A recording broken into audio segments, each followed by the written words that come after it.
gubernur konten. Lebih baik dari jadi gubernur konten, punya duit diberikan pada rakyat daripada gubernur molor.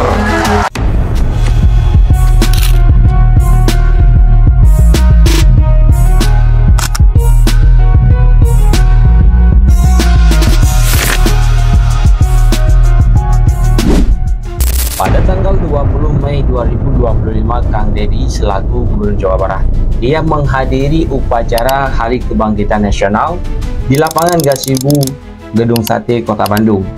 Namun dalam pidatonya dia mengatakan bahwa dia berjanji akan memberi uang senilai 25 juta kepada petugas upacara.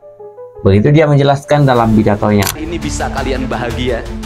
Saya ngasih bonus untuk petugas upacara dari Dodik ini 25 juta untuk dibawa pulang ke rumahnya masing-masing. Dan tentunya buat petugas yang lain juga kita siapkan 25 juta. 25 juta yang beliau janjikan akan beliau berikan kepada setiap petugas upacara. Begitu mulianya hati beliau dan peduli terhadap rakyatnya. Itulah sosok pemimpin yang selalu dirindukan oleh masyarakat banyak. Tapi meskipun beliau sudah melakukan hal baik, meskipun beliau telah peduli terhadap rakyatnya, tapi tetap ada juga orang yang tidak suka terhadap beliau. Tetap ada orang yang tidak suka dengan apa yang sudah beliau lakukan. Bahkan beliau sempat dicurigai, sempat ditanya dari mana berasal uang yang beliau punya. Tapi dengan santai beliau menjawab bahwa uang yang beliau punya adalah berasal dari... Itu duit dari mana? Ladang konten.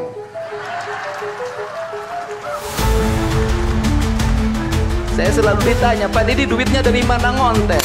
Hampir semua uang yang beliau keluarkan, yang beliau berikan kepada fakir miskin, dan yang beliau berikan kepada orang-orang yang membutuhkannya, hampir semua itu adalah hasil daripada beliau ngonten.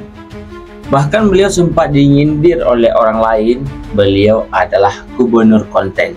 Dan seluruh gubernur yang hadir hari ini, Kang Deddy gubernur konten.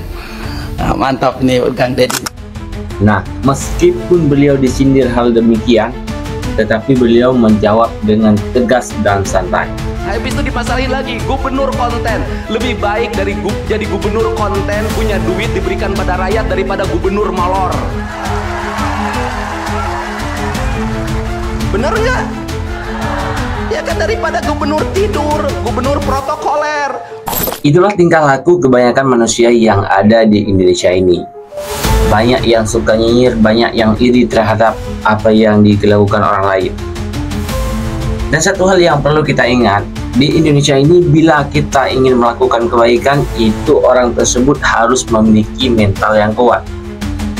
Karena banyak yang harus dihadapi, terutama orang yang nyinyir, orang yang iri, dan orang yang benci dengan apa yang kita lakukan. Jadi Indonesia ini perlu mental yang kuat kalau ingin melakukan perbaikan. Kenapa? Harus kuat menghadapi kaum nyinyir. Dan biarkan yang nyinyir suruh sakit hati selamanya. Karena Jawa Barat akan terus mengalami peningkatan pembangunannya. Yang nyinyir biarlah terus sakit hati melihatnya. Karena Jawa Barat akan terus meningkat pembangunannya. Memang dengan apa yang beliau ucapkan adalah hal nyata di depan mata kita pada hari ini. Apa yang beliau ucapkan hari ini menjadi kenyataan. Contohnya Sungai Gabus. Belum genap 100 hari masa kepemimpinan Kang Deddy Mulyadi, namun hasil kerja nyata sudah begitu terasa di tengah masyarakat. Banyak yang terkejut karena perubahan yang biasanya butuh waktu bertahun-tahun, kini mulai tampak hanya dalam hitungan minggu. Salah satu contohnya adalah kondisi Sungai Gabus yang kini berubah drastis dari sebelumnya. Sungai yang dulunya penuh dengan sampah dan nyaris tak terurus, kini mulai bersih dan tertata. Kang Deddy tidak hanya memberi instruksi dari balik meja, tapi langsung turun ke lapangan, berinteraksi dengan warga, dan ikut gotong royong membenahi lingkungan. Pendekatannya yang humanis membuat masyarakat kembali percaya bahwa perubahan itu mungkin terjadi.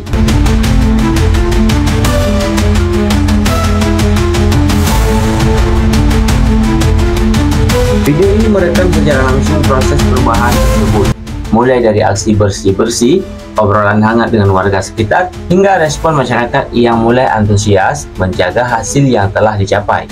Semuanya membuktikan bahwa kepemimpinan bukan hanya soal wacana, tapi keberanian untuk bertindak.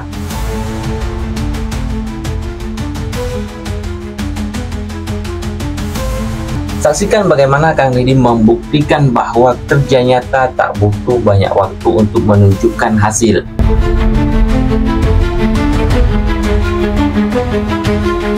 Ini baru permulaan, tapi sudah menjadi bukti bahwa arah kepemimpinan yang kuat dan berpihak pada rakyat akan membawa perubahan besar. Ini baru 3 bulan. 100 hari itu tanggal 30 Mei. 100 hari kepemimpinan saya. Belum 100 hari, sudah banyak orang yang kepanasan. Apalagi 5 tahun.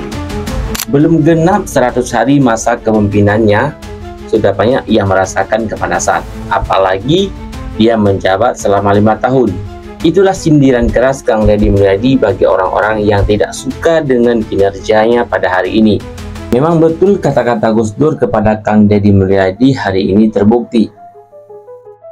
Apapun yang kamu lakukan, tentu semua orang itu menyukainya. Itulah yang pernah dikatakan Gus Dur kepada Kang Deddy Mulyadi, hari ini menjadi kenyataan. Sebenar apapun tingkahmu, sebaik apapun perilaku hidupmu, kebencian dari manusia itu pasti ada. Jadi jangan terlalu diambil pusing, terus saja jalan. Minal khotoya.